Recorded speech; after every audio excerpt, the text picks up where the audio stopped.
Chapter review. First question. Additive inverse of 5 upon minus 6. Additive inverse उस number का opposite sign वाला number होता है। जैसे ये नंबर है 5 अपॉन माइनस 6, तो इसका एडिटिव इनवर्स होगा 5 अपॉन 6। इन दोनों को अगर ऐड करेंगे तो रिजल्ट क्या आ जाएगा, 0। जो भी ऑप्शन आप चूज कर लेना। ये माइनस वाला नंबर, ये प्लस वाला। अगर ये प्लस वाला होता तो ये माइनस वाला होता। Multiplicative inverse of 3 upon minus 7।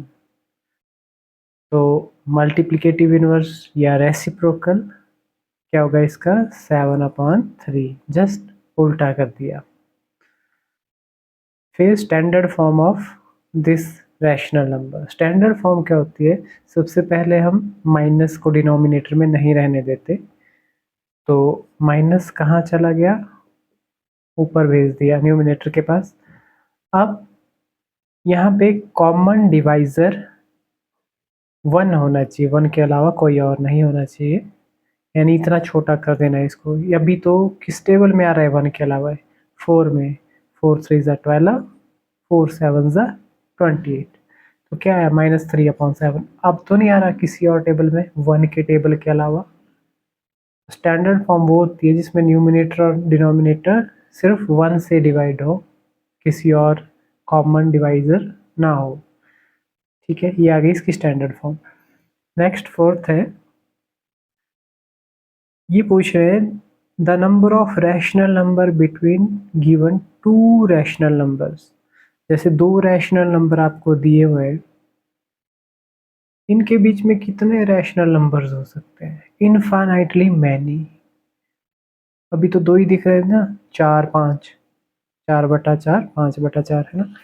लेकिन अगर हम इसको 100 से मल्टीप्लाई कर दें इसको भी, तो इन दोनों के बीच में फिर बहुत ज़्यादा नंबर्स दिखेंगे। 1000 से कर दें तो और ज़्यादा दिखेंगे। तो इसका मतलब है 2 रैशनल नंबर्स के बीच में कितने रैशनल नंबर्स होते हैं, इनफाइनाइट। क्या आंसर होगा, इनफाइनाइट।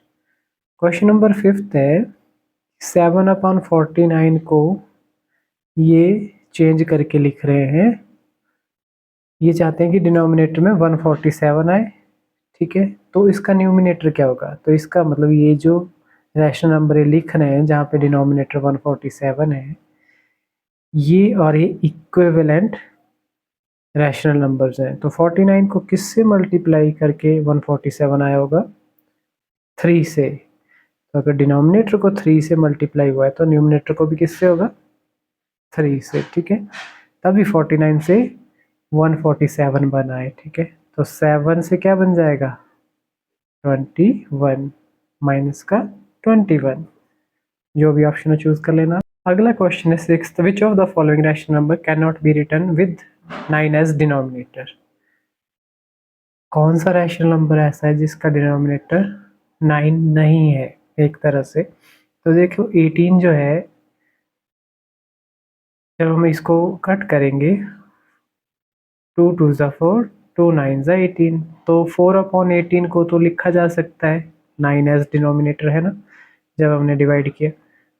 3 2 ज़ा 6, 3 9 ज़ा 27, यानी बी पार्ट को भी 9 एज डिनोमिनेटर लिखा जा सकता है। यहाँ देखो आप, क्या एक कट हो रहे, नहीं, एक टेबल में नहीं आते। इसको 9 एज डिनोमिनेटर नहीं लिखा जा सकता। इसको 4 2 ज़ा 8, 4 9 ज़ा 36, ये भी 9 आ रहा है डिनोमिनेटर में। तो कौन सा ऑप्शन है, सी। नेक्स्ट क्वेश्चन है कि 2 रैशनल नंबर का जो प्रोडक्ट है वो है -3 अपॉन 7। एक नंबर हमें पता है, दूसरा पता नहीं है, उसको ऐसे हमने लिख दिया R अपॉन S। ठीक है, तो ये पता करना है। कैसे पता करेंगे, मल्टीप्लिकेटिव इनवर्स से किसके, इसके दोनों तरफ मल्टीप्लाई कर दे। ठीक है,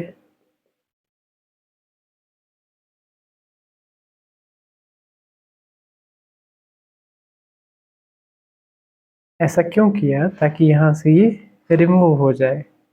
आप जानते हैं ना इसका रिजल्ट 1 आता है। किसी नंबर को उसके मल्टीप्लिकेटिव इनवर्स से मल्टीप्लाई करें तो 1 आता है। ये आ गया 1 इंटू RS। यहाँ बचा r अपॉन s, यहाँ पे क्या बन गया 7 2 14, 3 3 9, minus into minus plus 2 upon 3, 1 2 2, 1 3 3। तो जो दूसरा रैशनल नंबर है वो क्या है 2 अपॉन 3। नेक्स्ट क्वेश्चन है, पूछ रहे हैं ये किसके इक्वल है। सॉल्व करेंगे, 7 और 14 का एलसीएम निकालेंगे, माइनस साइन नहीं लेंगे तो कितना एलसीएम 14, ठीक है। अब 1 अपॉन माइनस ऊपर भेज दिया है, मल्टीप्लाई करेंगे 2 से, तभी हम ऐड कर पाएंगे जब डिनोमिनेटर सेम होंगे।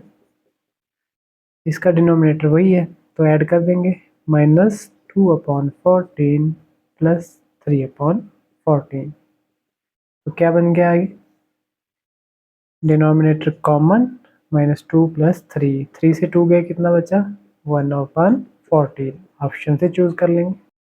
यहाँ पे क्वेश्चन में पूछा है which of the following is not equal to the others, यानी कोई एक वैल्यू यहाँ पे ऐसी है जो 3 वैल्यू से डिफरेंट है, 3 वैल्यू सेम है। इसका मतलब इनको आप डिवाइड करके स्टैंडर्ड फॉर्म में चेंज करेंगे सभी को, तो 3 वैल्यूज इक्वल आएंगी और एक वैल्यू इक्वल नहीं आएगी, ठीक है। स्टैंडर्ड फॉर्म में आप इजीली चेंज कर लेंगे। क्या करेंगे, कॉमन टेबल से डिवाइड करेंगे। जैसे फॉर एग्जांपल ये ऑलरेडी स्टैंडर्ड फॉर्म में, क्योंकि इससे ज़्यादा डिवाइड नहीं हो सकती, कोई भी कॉमन टेबल अब इसको डिवाइड नहीं कर सकता। जैसे 14 अपॉन 49 है, 7 2 7 7 आ गया, माइनस 2 अपॉन 7।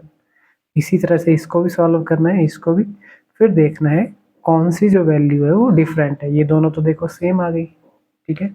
अगले क्वेश्चन में बता रहे हैं कि कोई रैशनल नंबर है p अपॉन क्यू, वो छोटा है लेस देन है 1 से, ठीक है। जहाँ पे p और q दोनों ही पॉजिटिव इंटीजर है, यानी इनकी वैल्यू 0 से बड़ी है, ठीक है। तो ये पूछ रहे हैं विच of the following is greater than 1, तो इनमें से कौन ग्रेटर देन 1 है। तो p अपॉन क्यू तो 1 से छोटा है, ठीक है। तो p अपॉन 2q क्या 1 से बड़ा हो सकता है। इसका मतलब तो यही है कि जो आपका न्यूमिनेटर है वो छोटा है, डिनोमिनेटर बड़ा है। जैसे फॉर एग्जांपल 1 अपॉन 2 लिखा मैंने, अगर मैं इसको डिवाइड करता हूँ डेसिमल में जाएगा 0.5 आएगा।